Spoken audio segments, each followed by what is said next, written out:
आप देख रहे हैं लाख टके की बात। नमस्कार, मैं हूं अजय कुमार। सबसे पहले दिन भर की 10 बड़ी खबरें। जामिया से राजघाट जा रहे प्रदर्शनकारियों पर हमलावर ने गोली चलाई। एक प्रदर्शनकारी के हाथ में गोली लगी। ग्रेटर नोएडा के जेवर के रहने वाले नाबालिग आरोपी से पूछताछ जारी।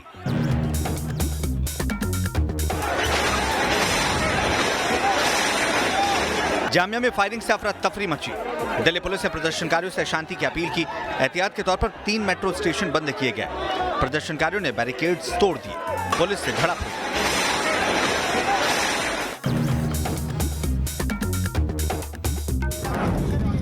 देशद्रोह के आरोपी शर्जील इमाम को कल ले जाया जा सकता है बिहार।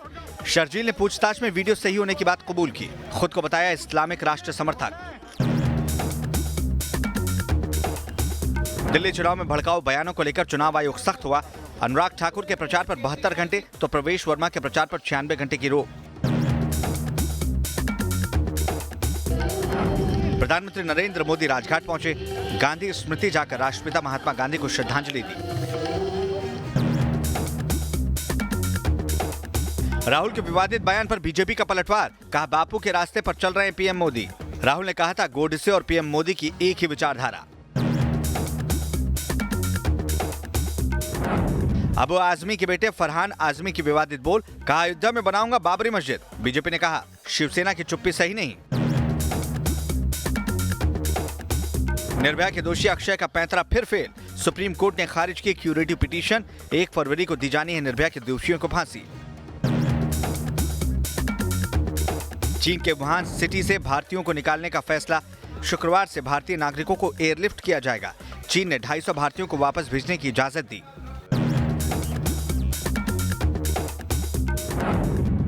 सीरिया के इदलिब विद्रोहियों के इलाके में रूसी एयर स्ट्राइक। बेकरी और क्लिनिक के पास हुए हमले में 10 आम नागरिकों के मारे जाने की खबर। 2 दिन में 21 लोगों की जान गई। पाकिस्तान में आजकल खलबली मची हुई है। खलबली इसलिए क्योंकि भारत के प्रधानमंत्री नरेंद्र मोदी ने एनसीसी कैडेट्स को संबोधित करते हुए कहा कि पाकिस्तान 3 बार ऐसी कोशिशें कर चुका है कि वो हिंदुस्तान पर हमला करे। तीनों बार मुंह की खाई है। अब अगर पाकिस्तान ऐसी कोशिश करेगा भी तो 10 दिन भी नहीं टिकेगा। यह बयान पाकिस्तान के तमाम हलकों में एक बिजली की तरह कौंधा और उसके बाद पूरे पाकिस्तान से कुछ इस तरह की बातें निकल कर आ रही हैं। लगता है जैसे कि पूरा पाकिस्तान थर्रा गया है।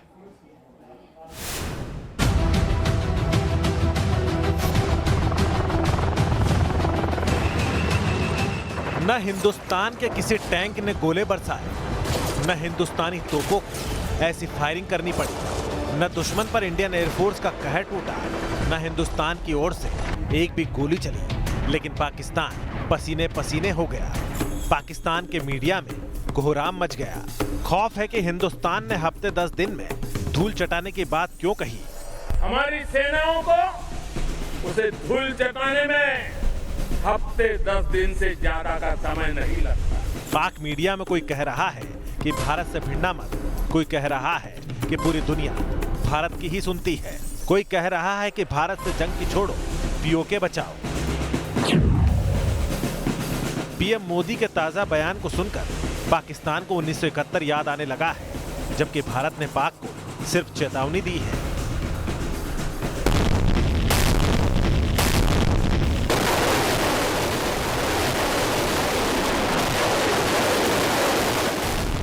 उन्होंने एक ही काम किया जो इंडिया के हक में गया, हमारे खिलाफ गया।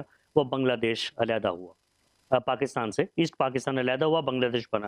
पाकिस्तान जम्मू कश्मीर से लेकर यूरोपीय यूनियन तक प्रोपेगेंडा में जुटा हुआ है, लेकिन उसके झूठ को कोई सुनता नहीं। पाकिस्तानियों को भी ये सच पता है।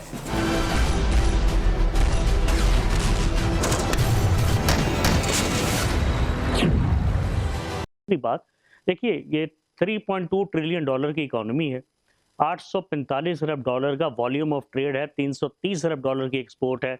$514 अरब की इंपोर्ट है। मुबशर साहब, दुनिया उनके नरगे में है, उनके कब्जे में है। $50 अरब की एक्सपोर्ट है यूएई के साथ। $27 अरब की सिर्फ सऊदी अरेबिया के साथ। आपकी टोटल एक्सपोर्ट $24-25 अरब है। तो ये भी ज़हन में रखें कि इंडिया की इकोनॉमी एक हकीकत है। लेकिन पाकिस्तानी चैनलों में चल रही ये चर्चाएं पीएम मोदी के एक बयान के बाद शुरू हुई है, जिसमें पाक के प्रॉक्सी वॉर को लेकर पीएम मोदी ने बयान दिया था। हम जानते हैं कि हमारा पड़ोसी देश हमसे तीन युद्ध हार चुका है। हमारी सेनाओं को उसे धूल चटाने में हफ्ते 10 दिन से ज्यादा का समय नहीं लगता। दरअसल आतंक और फौज के गठबंधन में चलने वाली पाकिस्तान हुकूमत की करतूतें ऐसी हैं कि पाक अब बिखरने वाला है। पाकिस्तान के उत्तरी हिस्से से ये शुरुआत हो चुकी है और पख्तूनों के विद्रोह से सहमे पाकिस्तान को एक बार फिर खंड खंड होने का डर सताने लगा है। T news nation. नागरिकता और सीएए के विरोध में जो प्रदर्शन शुरू हुए हैं, उन प्रदर्शन में अब हिंसा भी बड़े पैमाने पर होने लगी है। दिल्ली के जामिया मिलिया से राजघाट तक निकलने वाले प्रदर्शन के दौरान एक युवक ने भीड़ के सामने आकर फायरिंग कर दी। पुलिस वहां बस मूक दर्शक बनकर खड़ी रही। आखिरकार पुलिस इस तरह से मूक दर्शक बनकर क्यों खड़ी रही, इसका सवाल अभी तक दिल्ली पुलिस के पास नहीं है। लेकिन जो कुछ हो रहा है, क्या वाकई में ये सिर्फ राजनीति है? कौन है? क्या नाम है? सर पिस्टल लिया, पिस्टल लिया, पिस्टल।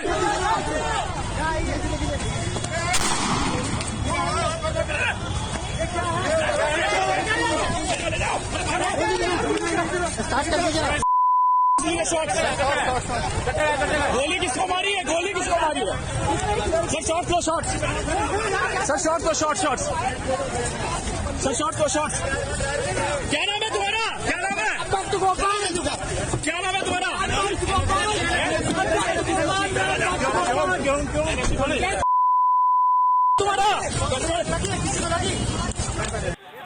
जामिया में सामने खड़ी हजारों की भीड़ और उसके सामने पिस्तौल तान कर धमकी देता एक सिरफिरा। बोल रहा है दिल्ली पुलिस जिंदाबाद, बोल रहा है हिंदुस्तान जिंदाबाद। और एक हाथ में पिस्तौल ताने ये सिरफिरा धमकी देता जा रहा है और पीछे हटता जा रहा है।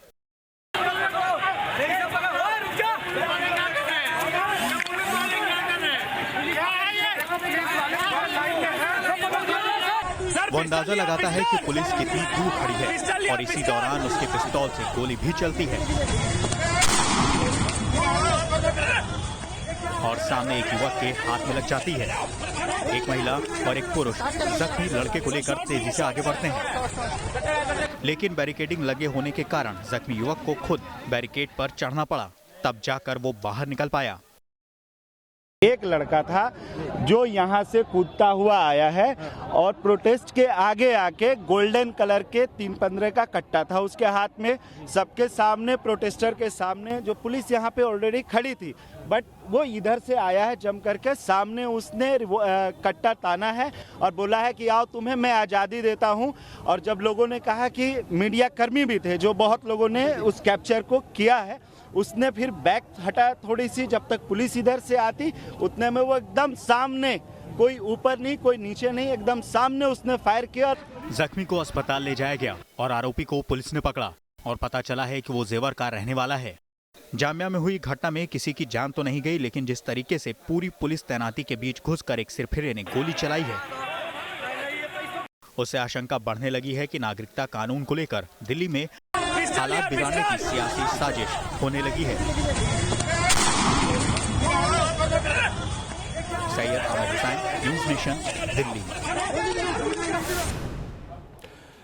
नागरिकता कानून को लेकर जिस तरह की राजनीति चल रही है और जिस तरह से देशद्रोह या यूं कहें कि पाकिस्तान परस्ती की बात सामने आ रही है, उसके बाद तो ऐसा लगता है कि वो तमाम लोग जो देश के विरुद्ध अपनी आवाज को बुलंद करते हैं, उनके ऊपर पाकिस्तानी होने का क्यों ना अब लेबल लगा दिया जाए और ऐसे लोगों के खिलाफ सख्त से सख्त कार्रवाई की जाए।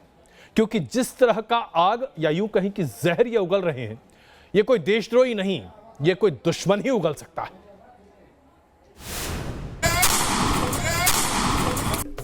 पिस्टल ताने एक सिरफिरे की इस तस्वीर ने हिंदुस्तान में चल रही अफवाह की राजनीति के अंजाम की एक झलक दिखाई है। नागरिकता कानून को लेकर जिस तरह देश में साजिशन सियासत शुरू हुई, ऐसे में सबसे बड़ा सवाल यही है कि क्या इन दहशतगर्दों और देशद्रोहियों को फौरन सजा मिलेगी। इस आरोपी को पुलिस ने पकड़ तो लिया है, लेकिन क्या इसे अंजाम तक पहुंचाया जाएगा?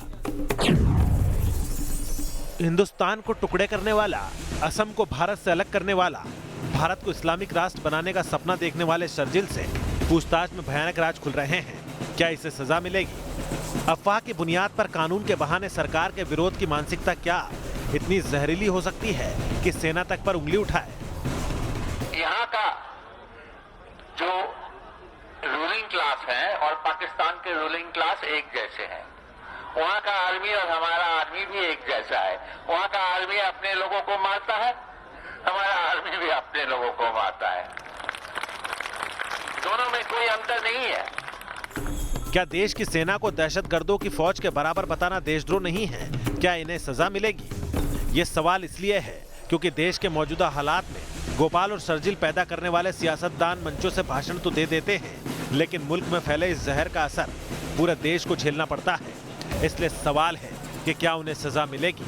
दिल्ली से सैयद आमिर हुसैन के साथ टी न्यूज़ नेशन। और आइए अब आपको दिखाते हैं कैसे तकरीबन 2000 उग्रवादियों को जो असम में खुद अपनी मांगों को लेकर सरकार के विमुख खड़े थे, आज उन्हें सरेंडर करवाकर भारत सरकार मुख्य धारा में शामिल करने की कोशिश कर रही है। ये बताती है कि अगर सरकार सजग हो तो फिर भटके हुए नागरिकों को रास्ते पर लाना मुश्किल नहीं है। राइफल, पिस्टल, गोला बारूद, बंदूक की गोलियां, वॉकी टॉकी, हथियारों का यह जखीरा इन बोडो उग्रवादियों का है जिन्होंने गुवाहाटी में सरेंडर किया। असम के प्रतिबंधित उग्रवादी संगठन नेशनल डेमोक्रेटिक फ्रंट ऑफ बॉडोलैंड यानी एनडीएफबी के सभी 4 गुटों के 1615 उग्रवादियों ने असम के मुख्यमंत्री सर्बानंद सोनोवाल की मौजूदगी में आत्मसमर्पण कर दिया। ये इस साल का सबसे बड़ा सरेंडर है। इन लोगों के पास से 178 हथियार मिले हैं। काफी तादाद में विस्फोटक भी पुलिस को सौंपा गया है। आज एक ऐतिहासिक दिन है। National democratic front of Bodoland, ये इनका मतलब चारों ग्रुप आज आनुष्ठानिक तौर पे उनका अस्त्र संवरण चल रहा है, आज हो रहा है। और आज का दिन भी हमारा फादर ऑफ द नेशन बापूजी का देहांत का दिन है। इससे पहले इसी महीने की 23 जनवरी को भी 644 बोडो उग्रवादियों ने अपने हथियार डाल दिए थे और असम सरकार ने एनडीएफबी के उग्रवादियों को मुख्य धारा में लाने का भरोसा दिया है। केंद्र सरकार, असम सरकार और बोडो संगठन के प्रतिनिधियों के बीच असम समझौता भी हुआ है। इसके तहत तमाम सुविधाएं देने का भी ऐलान किया गया है। इसी भरोसे के चलते एनडीएफबी के उग्रवादी हिंसा का रास्ता छोड़कर समाज के साथ जुड़ रहे हैं। आज ये लोग हमारे असम सरकार और भारत सरकार के जो इनिशिएटिव लेके जो इन लोगों को अपर गांव में ले आने के लिए, अपर गांव में ले आने के लिए जो कोशिश किया था, ये सक्सेसफुल हुआ है। आजादी के बाद से ही असम समेत पूरे पूर्वोत्तर में उग्रवाद फन उठाता रहा है। असम में उल्फा, एनडीएफबी समेत 35 से ज्यादा उग्रवादी संगठन सक्रिय हैं जो आए दिन असम को हिंसा के रास्ते पर धकेलने की साजिश रचते हैं। हालांकि अब सरकार सभी भटके हुए लोगों को तरक्की का सपना दिखाकर हिंसा छोड़ने की अपील कर रही है, जिसका असर भी नजर आने लगा है और असम में उग्रवाद धीरे धीरे सरेंडर की तरफ बढ़ रहा है। T news nation. और आइए अब आपको दिखाते हैं गुजरात के राजकोट में तलवार नृत्य का एक अनोखा रिकॉर्ड कायम किया गया है। 2126 राजपूत युवतियों ने तलवार के साथ ये जो नृत्य किया है, ये अपने आप में गिनीज बुक ऑफ रिकॉर्ड्स में शामिल करने के लिए काफी रहा है।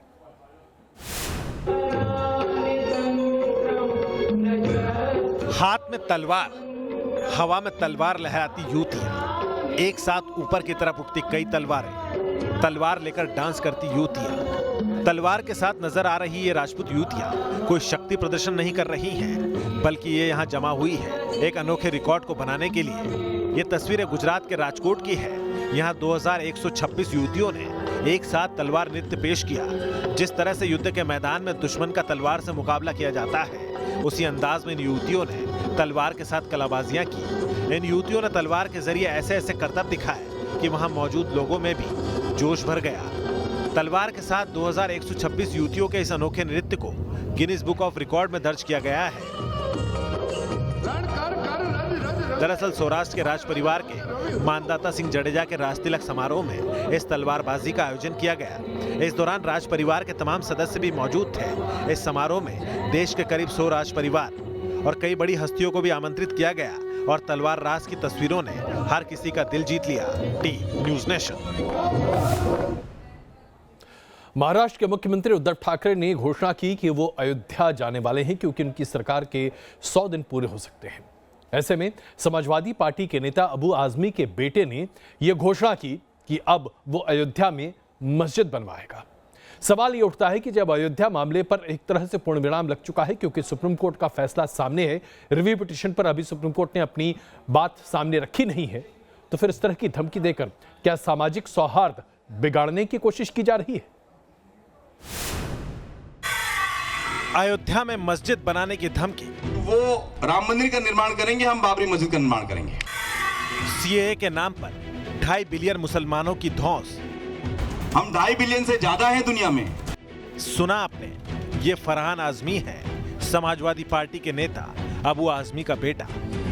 इसकी जुबान से निकला एक एक शब्द सीएए पर छिड़े संग्राम को हवा दे रहा है।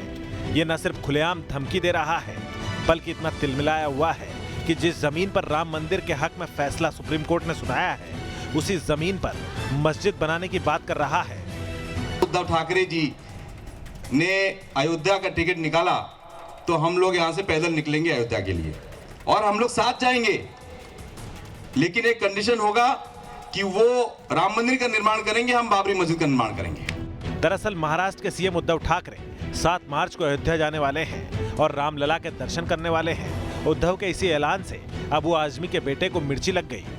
अयोध्या जाने न जाने से कोई फर्क नहीं पड़ता है। अयोध्या में मंदिर बनाने का काम शुरू हो गया है और ऐसा सुप्रीम कोर्ट के आदेश पर हुआ है। महाराष्ट्र में उद्धव ठाकरे की सरकार को अभी 100 दिन भी पूरे नहीं हुए हैं। यहाँ एनसीपी और कांग्रेस की बैसाखी के सहारे उद्धव की सत्ता टिकी है, लेकिन अभी से महाराष्ट्र में सियासी खटपट के संकेत मिलने लगे हैं।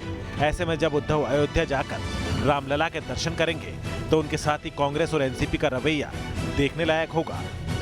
T news nation. सूर्य के प्रचंड तेज के आगे अगर आप अपनी आंख उठाकर देखें तो आपको कुछ दिखाई देता है क्या? सिर्फ आग का एक गोला।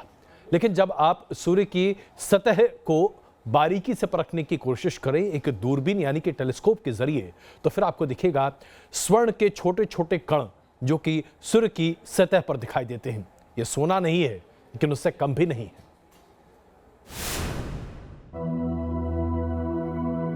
चौकिया नहीं, ये कोई सोने का टुकड़ा नहीं है और ना ही ये उबलता हुआ पॉपकॉर्न का टुकड़ा है, बल्कि ये सूर्य की सतह है जो दानेदार दिख रही है। वैज्ञानिकों को पहली बार सूर्य की सतह की अब तक की सबसे विस्तृत तस्वीर हासिल करने में कामयाबी मिली है और सूर्य की सतह की ऐसी तस्वीर एक बेहद खास टेलीस्कोप से ली गई है। वैज्ञानिकों की माने तो सूर्य की सतह दानेदार है और हर दाना आकार में फ्रांस से भी बड़ा है। इस तस्वीर में सूर्य की सतह किसी सेल या कोशिका जैसी संरचना नजर आती है, लेकिन वैज्ञानिकों के मुताबिक हर सेल के बीच सैकड़ों किलोमीटर की दूरी है।